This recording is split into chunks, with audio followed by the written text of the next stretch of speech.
রবিবারে অনেকে আমাকে কিছু টাকা দিও বলছে একোনমিয়ার জন্য।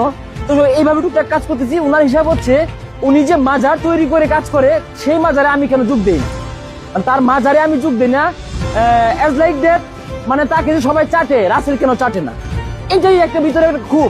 কিন্তু রাসেল তো আসলে চাটার জন্য আসে না, রাসেল কারো চাইতে আসে নাই, রাসেল ওর জন্মের আগে আসছে এই জগতে। উনি যখন ফেসবুক অ্যাকাউন্ট নাই তখন রাসেল আসছিল।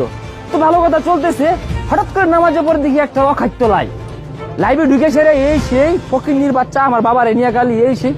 আমি সব স্বাভাবিকভাবে নিলাম। কেন নিলাম? আমি জানি এই ছেলেটা আগে থেকে সাইকো, যেটা আমি জানি যে সাইকো যেহেতু এটা বলতে পারে, সমস্যা নেই, থাক বলুক। যে এইভাবে উনি আবার নিশা পানিও করে মনে হয়। এর আগেও তো আমি যতদূর জানি নকলাতে মোবাইল টোবাইল চুরি করছে, এটা আমরা শুনছি, কিন্তু কখনো বলি নাই। আজকে বলে দিলাম, মোবাইল চুরি করে ধরা টরা পড়ছিল, ওরা ল্যাংটা করে ফেলাইছিল, এটাও আমরা জানি, কিন্তু কখনো বলি নাই।